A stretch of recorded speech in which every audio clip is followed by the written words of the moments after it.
За галзуу кино сувагтаан тавтай морилцгоо. За юу яцгаа манайхан? Энэ удаад буруу та нартан 2025 онд гарсан Love Untangled гэх энэ галзуу хөөрхөн киног ярьж өгөхөр сонголоо. Романтик комеди төрлийн энэ галзуу хөөрхөн кино та нарт маань таалагдана гэдэгт буруу итгэлтэй байна.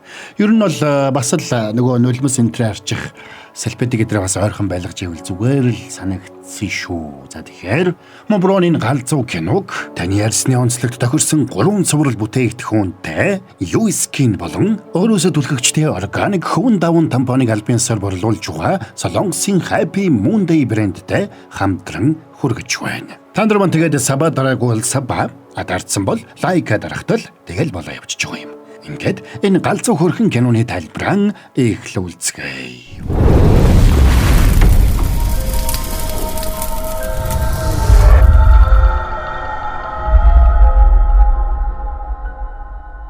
За 1998 он Бусан хотын ахлах сургуулийн төгсөг ангийн сурагч Park Seri өөрийнхөө хүүхэд насны хайрын түүхүүдийг ярьж байгаагаар кино эхэлнэ. Park Seri хамгийн анх 5 наснда нэг хүүц сэтгэлээ илчилж байсан ч тэр хүн Seriгийн үеэлн байж таарчээ. Харин бага ангид орсон хойно ангийнхаа нэг хүүц сэтгэлээ илчилж заадахын өөртөн сан гэдгээ загтлаар илэрхийлсэн байна. Гэвч маргааш нь тэрхүү өөр сургууль руу шилжчих. За тэр цагаас хойш өөр нэг асуудал Seri охиныг зовоох болсон нь ааваасаа өвлж авсан өтгөн боржгор үснэ. Seriгийн эхрийн өрөөсөн эгч Хэрин жирийн шулуун үстэй байсан бол Seri маш өтгөн боржгор үстэй байж. Үснээс нь болоод ч юм уу хөвгүүд Хэрид илүү сайн хандаад байх шиг Серид санагддаг байсан учраас дахиж хэндэж крашлахгүй гэж өөртөө амлаж. Аава, танаас авсан энэ боржгор үс чинь яаж ч оролдож шулуун болохгүй штий. Харин ч хүмүүс үсээ буржгар болгохын тулд хийм хийлэгдэг үсттэй. Шулуун болгох хийм тэрнээс чинь илүү өнтөө болоод штий. Тэрнийг аавтайгаа ингэж маргалдаж байтал найзууд нь цонхонд орон ирээд дуудсанд Серич бушуухан гарлаа. За тэгээд тэдний хөгжилтөө юм ярьсаар сургуулийнхаа гадаа эртэл сургуулийнх нь хот хөвгүүдийн нэг Ким Хюн ирж яваа харагдлаа. Ахлах ангийн октоодын тал нь Ким Хюнд крашалдаг байжээ. Сери Ким Хюнийг хараад гацсан бол Ким Хюн ягд ч юм тэрэн лөө харж инээмсэглээд гараараа даллна. Энэнд нь тэр гайхнаа. Серигээс гадна найзууд нь бүрчих гайхацгаалаа. Тэгээд тэрнээс учрыг асуухад Сери өчигдөр далайн эрэг орж сэлж угаад Ким Хюнтай таарсан гэдгээ хэлдэг. Чи манай сургуулийн хөлөө. Энэ газрыг яаж мэддэм бэ? Миний нууцаар сэлдэг газар юмсан. Энэ түүхийг нь сонссон найзууд нь тэрэнд их хатаархацгаалаа. Тэднийг сургуульд ортол сургуулийн хананд төгсөх ангийн сурагчдын 1-р семестрийн 2-р шүүлгийн дүнг гаргаад хатчихсан. Сурагчид тэнд овоорчихсан байлаа. Тэгсэн тэнд байсан шилдэг 100 сурагчийн 100-д Ким Хюн багтсан байлаа. Эхний 100-д орсон хүүхдүүд тусдаа ангид хичээлээ давтдаг байж. Хэрвээ тэр ангид сайн хүүхдээ гуйх юм бол шууд зөвшөөрдөг. Гэсэн цуяараа сургууль даяар нь тарсан байлаа. Тиймээс Сери яаж ийж угаад шилдэг 100-гийн давтлах хийдэг ангид орохоор төлөвлөнө. Тэр өглөө багш нь ангид орж ирээд өнгөрсөн жил хар салхины улмаас цуцлагдсан сургуулийн аяллыг энэ жил хийхээр болсон гэдгийг хэлэхэд ангаараа баярлан хашгиралддаг. Тэгсэн багш нь тэднийг аялалд явахын тулд өмнөхөөсөө 2 дахин их хичээл хийх ёстой гэж сануулсанд бүгдээрээ уруу царайлна.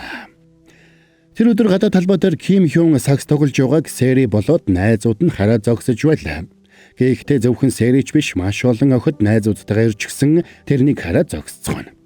Тэгсэн Сери хажуугийн дэлгүүрлүү гүгээд тэрэнд ус аваад савн дээр нь нэрийнхээ эхний үсгийг бичээд худалдагч ихчид захиж Ким Хюнд үлдээх гэсэн ч аль хэдийн баахан охтууд ус аваад тэрэнд өгөөрэй гэд хөргөгчөнд нь хадгалуулчихсан байдаг.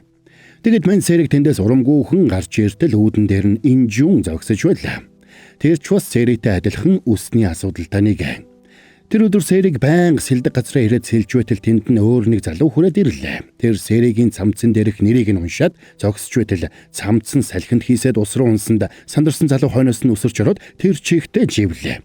Айд сандарсан Сери тэрнийг чирч гаргаад сэрэх гэсэн ч сэрэгсэнгүй. Тэгэхээр Сери тэрэнд хиймэл амьсгаа хийхийн даваан дээр нөгөөх нь сэргээд босоод ирсэнд Серигийн санаа намарлаа.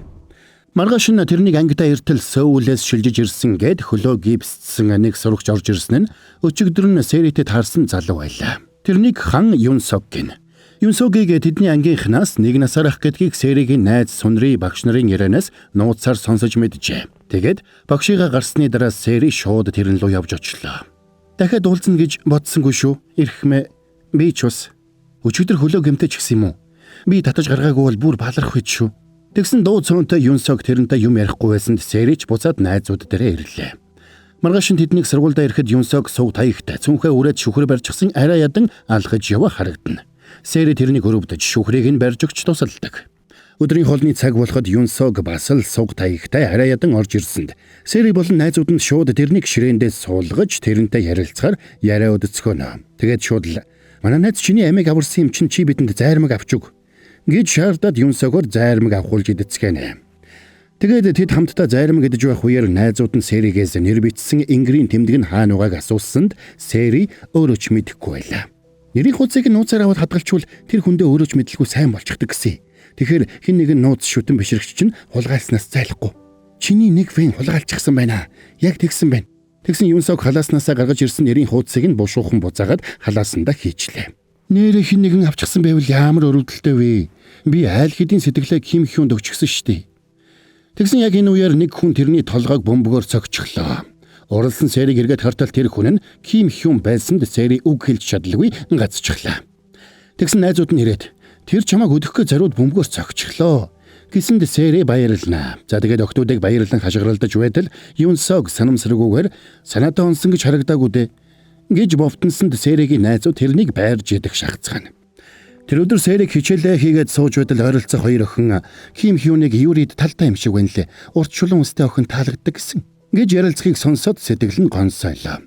Тэгсэн энэ үед найзууд нь ирээд Сэритэй адил үстэй Инжун шов шулуун үстэй болчихсон явж байгааг дуулгасанд Сэриг гайхлаа. Гайхсан тэр гүйсээр ангид нь орж иртэл Инжун үнэхээр шулуун үстэй болчихсон зогсож байдаг. Энийг харсан Сэриг хөшж орхино. Чи яаж энэ шулуун хиймээ? Худлаа яриад бай. Би шулуун хийм 100 удаа хийлгсэн. Жирийн шулуун хийм биш ээ. Мэжик шулуун хийм. Тодруулбал Сөүлийн мэжик шулуун хийм. Хаана хийлгсэн? Жамми салонд. Хэд гэж ийн? 200 мянгуудаа. За ингээд хичээл тарсны дараа Сэри шууд тэр салаан руу очлоо. Тэгсэн мэжик шулуун хийм үнэхээр 200 мянган вон гэж байна. Тэгээд мэжик шулуун хийм хийлэгвэл төрөлхийн шулуун үстэй юм шиг л болно гэдгийг сонсоод шууд гэрэл рүүгээ явдаг. Тэгээд хамаг цуглуулгаа шавхсан ч мөнгө нь хаанаач хүрдэггүй. Тэгээд Сэри салооны гадаа урмуудаа явж байтал Юнсог ирлээ. Тэгээд тэрнийг салооны эзэн эмэгтэй хүү гэдгийг мэдээд Сэри нэгийг сэтгэнэ. Маргааш нь шууд хичээл тараад Юнсогийг сэмхэн дагж угаад ээжийнх нь ажлын гадаа санамсаргүй таарч угаад дөрвөлзүүлж тааралддаг. Тэгээд ээжийнх нь ажилуулдаг салон гэдгийг сонссон даруйдаа шууд салон руу үсрээд орчихно. За сорри бажигра борон гэлсний реклам алгадаадах юм. Таны арьсны төлөө Юскин. Хүүтэн зэрүүний уйлралд нүүр гарт тань хуурайшаад хөлийн үсгийд нь хаграад байна уу? Тэгвэл Юскин танд тусална. Арьсанд чигшил өгөхөөс гадна нөхөн түлжүүлж толгоор зөөлөн болгоно гэд боддоо. Таны арьсны онцлогт тохирсон 3 цуврал бүтээгдэхүүнтэй. Тэгээд нэраагаас эхлээд бүх насныхан хэрэглэх боломжтой юм байна. Өөртөө ойрхон байрлах сүлжээ эмийн сангуудаас болон Mild Cosmetics, Cos Cosmetics-ос худалдан авах боломжтой юм байна шүү. Бас түнчлэн та Японы Юскин брендийн эмчилгээний чигшүүлэгч бүтээгдэхүүнүүдийг багцлан онцгой галзуу хямдралтайгаар зөвхөн онлайнаар буюу Tampopo цэгийн хаягаар худалдаж авахыг санал болгож байгаа юм байна шүү. Таны арьсны төлөө Юскин. За, тайлбараа үргэлжлүүлцгээе. Сайн байна уу Юнсог ээж? Би Юнсогийн ангийн хамгийн сайн найз Пак Сэри байгаамаа. Тантай танилцсантаа таатай байна. Оо, чи өмнө нь ирсэн охин байна шүү дээ. Та хоёр сайн найзууд юм уу? Тийм ээ. Би саяхан амийг нь аварсан гэдгийг Юнсог танд хэлсэн үү? Усан дотроос чирээд гаргаад ирсэн чинь бүр гар салганж байсан шүү. Гүй би сэлэхгээгүй зүгээр халтраад унчихсан юм аа. Тэгвэл хүү маань чиний ачаар амьд гарсан байх нэ? Тийм ээ. Би амийг нь аварсан. Үннийг хэлэхэд өөрийнхөө амийг хүртэл хэрсдэлд оруулсан шүү. Сэри, чи мэжик шулуун хийм хийлгэх хүсэлтэй хിവэрээ юу? Хിവэрээ байлгүй яах вэ? Тийм үү, ашгүй дээ. Манай Юнсог хөлөө гэмтээснээс болоод сургуульдаа жоохон өргөш муутай. Найз нөхөдтэйч болж амжаагүй. Та андуураад үнэгч. Бид хоёр их сайн найзууд. Би Юнсогийн арыг үргэлж даана. Ингээд Сэри Юнсогийг гипсээ авах хүртэл тусалж хариуд нь ээж нь Сэригийн үсэнд мэжик шулуун хийм хийж өгөхөөр тохирдог. Тэгээд маргааш өглөөнөөс нь шууд л эртэлж босоод Юнсогийг тосож аваад зам хөндлөн гарахт нь тусалж, гутлан өмсөгт нь тусалж, сандлыг нь зөөж өгч, хичээл тараад ээжийнх нь ажил дээр хөргөж өгдөг боллоо. Тэр бүхэн салооныхын танилцуулгыг хүртэл тарааж гудамжаар наас цаашаагүй нэ. Юнсог үүнд нь дургуутсаж танилцуулгын хуудсыг нь булааж авах гэж оролддог. Тэгсэн энэ үеэр Ким Хюн тэр хаваар явж өнгөрсөнд Сэри бушуухан Юнсогийн ард нуугдлаа. Явчихсан уу? Яа, Ким Хён ийм байдлаа харагдаж болохгүй юмсан. Ямар? Чи дандаа л ийм харагддаг шүү дээ. Тэгсэн бороо асгарсанд Сэри тэрнийг дагуулад ойролцоо байх аавынхаа агуулга руу ирлээ. Тэгээд тэр нь Давынхаа хуурай подолкийг өмсүүлнэ. Энэ бүх ном аавынх чинь юм уу? Тий. Харин тэр болон бол минийх. Чи комик сонирхдаг үсттэй. Үгүй, дургу биш ч нэг их сонирхдаггүй маа. Арайч тий. Чи комик юусоо сонирхдаггүй юм уу? Чи энд суугаад комик уншаад үзье. Амьдралдаа нэг ч комик уншиж үзэхгүй ингээд яваад явж болохгүй. Тэгээд Сэри тэрэнд баахан комик ном өгөөд хамт уншиж эхэлнэ. Тэгээд завтаа үедээ ирээд уншиж угаараа гэд гарын дээр нь 486 гэсэн хаалганыхаа нууц кодыг бичиж өгнө. Маргааш нь Юнсогийг ангидаа ирэхэд Сэригийн найзууд ширээ ториод суучихсан. Нарийнхан цаасаар тогрон өндөг хийж байлаа. Гайхсан Юнсог тэднээс юу хийж байгааг нь асуухад Сэри зориулаад 1000 өндөг хийж байна. Тэгвэл Сэри Ким Хёнийг гуйхад тэр зөвшөөрнө. Гэсэнд Юнсог гайхаж тэндээс сэмхэн явах гэж оролдоно. Тэгсэн нөгөөдөл нь сүүлийн хүүхдүүд их хувиа хичээсэн байх юм аа. Гэх мэтэр үг хайсанд Юнсог харахгүй байдалд ороод тэдэнтэй хамт суугаад өндөг хуйлж эхэлдэг. Тэгэд Юнсог хичээлийнхээ дундуур хүртэл өндөг хуйлж Сэри тусална. Нэг өдөр Сэри шилдэг 100 хүүхдэд багтсан ангийнхаа бандаас ганц өдөр давтлагын танхимаас солихыг гуйсан ч цаадах нь хаалгаасангүй. Тэр бүхэл уралсандаа чи тэр танхимд очиод гуйсан ч Ким Хён чамд зөвшөөрөхгүй. Чи тэрний төвшөнд хаач хүрэхгүй. Хэрэг мэдээч. Гэсэнд Сэри хэлэх үггүй боллоо. Урам нь хугарсан тэр хичээлийн дараа цаасан өндөгнүүд дүүргсэн шилэн саваа бариад урам мудаахан алхна. Тэгсэн Юнсог сэтгэлийг нь сэргээх гэж байдгаараа л хичээнэ. Тэгээд тэр нь Давынх нь подолкийг өгсөнд Сэри нөгөө бандид гомдсондоо уйлаад яваад өгсөнд Юнсог хэлэх үггүй болоод хоцорлоо. Маргааш нь төвшин тогтоох шүүлэг эхлэхэд Сэри өчигдрийн банд руу муухай харсаар сууна. Тэгээд шалгалт эхлэхэд Юнсог шалгалтаа амархан өгчөөд яваад өглөө. Тэр өдөр Сэрийг аавынхаа агуулгад иртэл Юнсог тэнд ирчихсэн комик ном уншаад сууж байлаа. Тэр комик номонд бүр орчихсон шинжтэй байдаг. Сэри ч орж ирээд шалгалтынхаа төлөө залбирлаа. Чи аль хэдийн шалгалтаа өгчихсэн биз дээ? Надад яагаад сайн чаддаг юм байдгүй юм болоо? Бага штэ, усанд сэлэх. Тэр ч тийм шүү. Усанд сэлж угаад Ким Хёнтэй танилцсан. За яг хөө, мэжик шулуун хэмээн хэлэгчэхэд Ким Хёнтэй үерхэд бүгдд нь гайхуулаад өгөндөө. Тэгсэн Юнсог тэрний шилэн савыг цаасан өндөгнүүдээр дүүргэсэн гэдгээ хэлсэнд энэнд нь Сэри баярлдаг. Энэ зүйл яг юунд хэрэгтэйг мэдэхгүй ч тусалмаар санагдаад энэ маш чухлаа. Юм бүхэн заавал утга учиртай байх албагүй штэ. Энэ өндөгнүүд миний мэдрэмжийг хадгалж байгаа юм. Би энэ бүх өндгийг хамаг сэтгэлээ шингээж хийсэн. Хэрвээ Ким Хён намайг хаявал энэ өндөгнүүд миний хайрын дурсамж болж үлдэнэ. Гэхдээ намайг хаяна гэж байхгүй л дээ. Тийм болохоор би чамд нэг бэлэг өгье. Гээд Сэри тэрэнд нэг дэвтэр бэлгэллээ. Маргааш нь Сэрийг Юнсог дээр иртэл тэрний хөл идгээд гипсээ авчгаж. Юнсогийн ээж ч хүүдэн тусалж байсанд Сэрид талархаад үсийг нь одоо шулуун болгоод өгье гэсэнд Сэри баярлсандаа Юнсогийн ээжийг тэрвэрч авлаа. Тэгээд өнөөдөр биш маргааш хийлгэе гээд явлаа. Маргааш нь шүүлгийн дүн гартал Юнсог жигсаалтын нэгт бичигдэжээ. Гайхсан Сэрийг тэрэн дээр ирэхэд чамайг давтлагын танхимд суух хэрэгтэй байгаа гэхээр нь жоохон хичээсэн юм аа. Гэхдээ Сэри баярлдаг. Тэгсэн эсэргээрээ Ким Хён энэ удаад топ 100 дотор багтаагүй байлаа. Ингээд онц сурлагтнуудын давтлагын танхимд Ким Хёнийг гуйх гэсэн төлөвлөгөө нь талаар боллоо. Оройн Сэрийг ээжийнхээ цайны газарт уруу царайлаад сонгон арилгаж байтал найзынх нь нээж ирлээ. Тэгэд Юнсогийг шалгалтандаа нэгт орсон гэдгийг, бас аав нь Сөүлийн том профессор гэдгийг. Тэгэд аав нь их хартай учраас аав ээж хоёр нь муудалцаад ээж нь хүүгээ аваад бусаанд ирсэн гэдгийг ярьсанд Сэригийн чих нь алт болох шахна. Тэгэд Сэрийг аавынхаа агуулгах дээр иртэл гэрэл нь асаалттай байлаа. Яваад ортол Юнсог аавтай найз болчихсон хамт гомон чанаад сууж байна. Сэригийн аав зургийн газар ажиллаулдаг байсан учраас Юнсогт нэг удаагийн зургийн аппарат хэдийг бэлгэлдэг. Сэригийн шалгалт өнөөдөр будаа юу? Аава би хичээсэн шүү. Санаа зовлтгүй. Угаасаа аавд ямар ч хүлээлт байгаагүй. Аава ядаж жоохон ч гэсэн хүлээлттэй байх хэрэгтэй штий. Хэрийг болохоор ухаантай гэдэл зөндөө хүлээлттэй байдаг үсттэй. Гэтэ хэр ядаж танд аягуус авчраад өгдөг юм уу? Гүү штэ. Миний Сэри чинь ганц халамжтай байхгүй юу? Тийшт. Тийштэй. Хамгийн халамжтай. Тийштэй. Сэри автагаа ийм дотн байдаг нь Юнсогт сайхан санагдана. Маргааш нь Сэри найзуудтайгаа зөвлөлдөж байгаад сургуулийн аяллаа үеэр Ким Хёнд сэтгэлээ хэлжлэхээр шийднэ. Тэгсэн тэр өдөр биеийн тамирын хичээлээр Сэригийн танил буржгаруулсандээ мэжик шулуун хийм хэлгсэн энэ жун Ким Хёнтэй нэг баг болсонд Сэригийн дургүй их хүрлээ.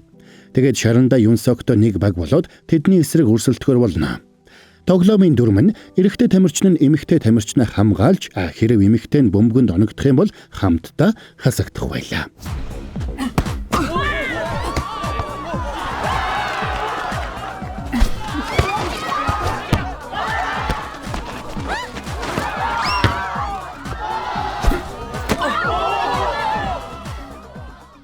Тэр одоо яагаад Хисашиг наалдчихаас салахгүй байна? Ингээд сүүлд нэг талаас Сэри Юнсог 2, нөгөө талаас Ким Хён Инжун 2 үлдэж нэгнээ хасах гэж ширүүн өрсөлдөцгөн. Гэвч Юнсогийг шийдвэрлэх шидэлтэй хийх үед Сэри гинэт үсэрч Ким Хёний урдуур орж бөмбөгөнд оногдоод хасагдчихлаа. Энэнд нь урам нь хугарсан Юнсог шууд талбайгаас гараад яваад өгнө. Оройн Сэрийг хямраад Юнсогоос яаж уучлалгах учраа олохгүй байж байтал пэйжерт нь мессеж ирлээ. Тэгээд тэр дугаар руу залгаад үзтэл Ким Хён тэрэнд дууд шуудан үлдээсэн байсанд Сэри хаагартлаа баярлана. Сэри, миний өмнөөс оногдсонд баярлалаа. Тэгээгүү бол би хасагдах байлаа. Их өвдсөн байхдаа маш их баярлалаа. Дараа уулзъя. Энийг сонссон Сэригийн сэтгэл хөдлөж хөлн газар хүрэхгүй үсэрч байтал дахиад пэйжер нь дуурайд өөр нэг дууд шуудан ирлээ. Сайн уу, Юнсог байна. Нүүрэн зүгээр үү? Шууд гараад явчихсан дуучлаарай. Би уурлаагүй шүү. Санаа зовлтгоо. Чамд тос авч өгье. Маргааш уулзъя. Баяртай. Маргааш нь Сэригийн найзууд сургуулийн аяллаа үеэр яаж Ким Хён Сэри хоёрыг хөнгөө газар уулзуулах талаар төлөвлөж байлаа.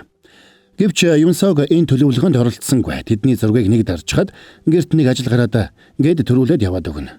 Удалгүй тэд төгсөлтийн монтажинд зариулаад зохиомжит зураг авахуулахаар сургуулийнхаа зааланд цугларцгаалаа. Сэри Юнсог хоёрт гольфчний дүр оногджээ. Сэри гутлаа тайлаарай. Йоо аав яах гэж ингэж үдэг вэ? Яа энэ үс бас юу вэ? Ятаргаатай юм бэ? Надад лав үс чин таалагддаг. Тэр өдөр Сэри мэжик шулуун хийм хийлгэхээр Юнсогийн ээжийн салонд очтол ээж нь завгүй байлаа. Тэгээд араас нь орж ирсэн Юнсогоос Сэригийн үсийг угаагаад байж байхыг хүссэнд мань хоёр хоёулаа банднаа. Тэгээд Юнсог үсийг нь угааж өглөө. Тэгсэн мань Юнсог үсийг нь угаахтаа ангижруулагчаар угаахаа мартчих. Ингүүл хийм тогтохгүй шүү дээ. Чи яагаад мэдэхгүй царайлаад байна? Өмнө нь ингэж байгаагүй шүү дээ. Уучлаарай би гарч чадрыг. Ингээд ээж нь Сэригийн үсийг дахиж угаахаар болоод үлднэ. Маргааш нь сургуулийн аяллаа өдөр болоход шулуун үстэй болсон Сэрийг ангийнх нь гайхан биширж байсан бол Юнсог битүүхэндээ дурамчхан суун. За тэгээд очих газраа очисон хойно Сэри болоо тэрний найзууд хөгжилдөж хамтдаа зураг авахулцгаана. Охтууд Ким Хёнийг зүгээр суулгахгүй хаа байгаа газарт нь дагаж хамт зураг авахулж байлаа. Оройн галын надан болоход хүүхдүүд бүгдээрээ нэг нэгээрээ голд гарч аав ээжтэй бичсэн сэтгэлийн загтлаа уншина. Энэ үеэр найзууд нь Сэри Ким Хён хоёрт зориулсан төлөвлөгөөгөө хэрэгжүүлж эхэлцгээнэ. Харин Юнсог л ганцаараа нэлээд эдэхгүй байлаа. За Сэри анхаарлаа төвлөрүүл. Айх зүйл байхгүй. Чи хөөрхөн байна. Бүх зүйл сайхан болно за. Нэрэ шүү. Үгүй гэж хэлэх ямарч боломж байхгүй. Ингээд бэлтгэл хангагдахад Сэригийн найз Ким Хёнийг бэлдсэн газраа дагуулж очлоо. Энэ үеэр Сэригийн аав сурагчдыг хөгжөөж гитартаа дуулж байлаа. Ким Хёнийг очиход бэлдсэн талбайд Сэри сандарсан байдалтай зогсоно. Хин энд гэрэл өлөгчдөг байна. Гоё юм аа. Чиний үс бас гоё харагдаж байна. Баярлалаа. Миний өмнөөс бөмбөгөнд оногдсонд баярлалаа. Чи гэхдээ их спортлог юм байлаа шүү. Бидний ирэг дээр чамайг сэлж байгааг харах таатай байдаг шүү. Бидний ирэг гинэ. Тэр газрыг чи бид хоёроос өөрхөн мэдэхгүй шүү дээ. Тэдний ингэж ярилцаж байгааг найзууд нь хамсгаа даран харж байсан бол Юнсог төсөлгүй тэндээс яваад өглөө. Гэхдээ надад хэлэх зүйл байгаа юм уу? Тийм ээ, байгаа. Хэлээрээ. Тэгэхгүй бол би сандраад байна. Хёна, би чамд их сайн. Тийм болохоор явж үсээ шулуун болгосон. Тэр бүхэл шилэн сав дүүрэн цаасан өндөг хийсэн. Гэхдээ энд чамд сэтгэлээ илчлэх гэсэн чинь чамаас өөр нэг хүн бодогдоод болдгүй. Найзууд нь тэдний юу яриад байгааг сонсож чадахгүй байлаа. Тэгээд тэр хоёрыг тэндээс гинэд яваад өгсөнд гайхацгаана. Харин Сэри түдэг гал дээр ирээд тэдэнд юу ярьснаа хэлсэнгүй. Тэгээд юу ярьснаа эргэж бодно. Би бусдаар хайрлуулахын тулд өөрийгөө өөрчилж илүү хөөрхөн болох ёстой гэж боддог байсан. Чамд таалагдахын тулд өөрийгөө илүү хөөрхөн болгох ёстой гэж боддог байсан. Гэхдээ би тэгэж бодохоо болсон. Тэр хүн чинь хинч байсан би атаархаж байна. Чи тэр хүнд их сайн болтой. Тийм ээ үү? Маргааш нь Юнсогийг автобусандаа урам утайхан сууж итэл Ким Хён Сэри дээр ирээд баяртай гэж даллаад яваад өгөхийг харсан тэр бүр урамгүй боллоо. Оройн Юнсог Сэригийн аавын агуулхад ирэхэд Сэри тэнд хичээлээд автаад сууж байдаг. За sorry, борон дахиад нэг ганц реклам алгадаадах. Тэгэхээр эрхэмсэг охид бүсгүүчүүд минь ээ. Цаан чин Солонгосын Happy Moon Day брендинг өөрөөсөө түлхэгчтэй органик хүн даван тампоныг албан ёсны эрхтэйгээр Монголд худалдаалж байгаа юм байна. Хавар гэхээр CU-гийн бүх салбаруудаар. найдвартай хамгаалалт 5 тухыг мэдрүүлнэ гэд боддоо галзууц. Тэгэхээр өөрөөсөө түлхэгчтэй Happy Moon Day-г CU-гийн бүх салбараас гэж. Хөдөлгөөн хорихгүй, аюулгүй. Хүүн даван органик материалтай бөгөөд бид маш эвтэй. Өнөөдөр ч тасглаа үнэхээр тухтай хийлээ шүү. За хэдүүлээ тайлбараа үргэлжлүүлцгээе. Ёо, энэ үсбэр гулгаад байх юм аа. Яах ёстой болов? Тэгсэн Юнсог тэрнийг анхаарахгүй л байлаа. Хөөе, хан Юнсог. Чи надаас ямар нэг юм асуухгүй мүү? Хим хүнтэй уулзсан уулзалт юу болсон талаар ч юм уу? Гэхдээ би тэрэнд сэтгэлээ илчлээгүй. Тийм үү? Яагаад? Хичээлэхдээ завгүй болохоор нөгөө эдтэй битгий хэлээрээ гомдчихно. За, хэлэхгүй. Чи миний үсийг ороогоод өгөхгүйз. Үс ороох шалгалттай ямар хамаатай вүлээ? За, чи наадхаа унш. Бүтлэхгүй юм аа. Тэгсэн хэд хоногийн дараа Сэрийг хичээлээ тараад явж байтал энэ Жун сургуулийн гадаа Юнсогт ямар нэг захиа өгч байгаа харагдсанд Сэри дотроо дургуулхлаа. Орон Юнсог ээждээ эргчил эйш өгөхөр шийдсэн гэдгээ хэлэхэд амьдралдаа хизээж эйш өгөхгүй гэдэг хүүгээ тэгж хэлхийг сонсоод ээж нь их гайхлаа. Тэр орой Юнсог Сэри дээр очисонд Сэри тэссэнгүй. Хөөе, чи энэ Жунтэй дотносоод байна уугүй юу? Яагаад хоёулахнаа юм яриа зогсож ирсэн? Зүгээр л нэг сургууль сурдаг найзууд юм ярьж болно үсттэй. Найзаа, хизээд хоёр найз болцсон. За, юу ч бишээ, энийг мартаа. Занга шалгалтын өглөө болоход Сэригийн аавын бие тавгуудсан учраас ээж нь эгчхэрийг сургууль руу зөөхөр болж Сэри ганцаараа сургууль руугаа явхаар боллоо. Ингээд 1999 оны эйш эхэлж хот даяараа төгсөгчдөд урам өгч дэмжицгэн. Тэгсэн сургуулийн гадаа нэг баавганы маскоттой хүн ирээд тэрэнд тортой бэлэг өгсөнд дотор нь өмнө нь Сэригийн шохорход байсан цастай бөмбөлөг тоглоом байлаа. Сэри, хичээгээрээ. Баярлалаа. Хичээнэ. За ингэ Сэри сэтгэл өндөр шалгалтаа өглөө. Орой зургатаар бүх шалгалтын хариуг хэлсэнд Сэри авсан бэлгээ ширтээд хариугаа ерөөсө тоохгүй байлаа. Маргааш нь хичээл эхлэхэд багш нь орж ирээд тэднийг нэгэнд чухал шалгалтаа өгсөн учраас цаашид зугаацаж болно гэж хэлсэнд бүгдээрээ баярлцгаана. Хичээл тарсны дараа Сэри Юнсог хоёр найзуудаасаа салгаад явчихсанд найзууд нь тэр хоёрыг хараад шоконд орлоо. Тэгээд Юнсог Сэри гэрт нь хүргэж өгсөн ч буцаад хамт явж анх уулзаж байсан далайн эрэхтэй очицгаана. Чи дээр энд яг өгөх гэжсэн шүү. Ус руу өсөрж байхдаа юу бодож исэн байна? Би чамд яг үнэнээ хэлэх үү? Хэрвээ би ийшээ ороод биеэ сул тавиул өөхөх болов гэж бодсон. Тэр үед амьдрал их хэцүү байсан юм аа. Тэгээд чамайг хараад их хатаархсан. Чи ирч хүчээр дүүрэн байсан. Миний амийг аварсныг чинь би хизээч мартахгүй. Гэд тэр өдөр Сэригийн нэрийн хуудсыг авчихсан гэдгээ хэлээд тэрэнд өгсөнд Сэри битүүхэндээ баярлана. Сэри, би чамд ихсэн.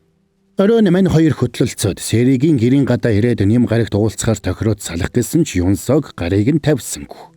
Тэгээд тэр Сэриг анх удаага үнслээ. Дараа нь хоёулаа бантад бушуухан салаад явцгаана. Сэри туйлын жаргалтай байлаа. Харин Юнсогийн гэртээ ирэхэд ээж нь нэм гарагт ажиллаар Сөүл явхаар болсон гэдгээ хэлнэ. Маргааш нь Сэри Юнсогтой далайн хэрэг дээр уулзах болсон гэдгээ найзуудтай хэлчихээд гэрийн хинтэйгээ хамт аялалд явчихлаа. Тэр хоёроор найзууд нь тэдний уулзах уулзалтын газрыг бэлтгэж эхэлцгээв. Гой сэтгэлтэй найзуудтай маа тийм ээ. За тэгээд нэм гарагт тэр хоёрыг далайн хэрэгээр алхаж байтал найзууд нь баахан юм бэлдсэн зогсож байсанд Сэри их сандарлаа. Тэгээд Юнсогийг тэрвэрэд нөгөө хэдийгээ яв гэж төгсөнд нөгөөдүүл нь ойлгохгүй манарцгаана. Энэ үеэр Юнсогийн пэйжерт мессеж ирсэнд тэр яарч утсаар яриад уруу царайтай гарч ирдэг.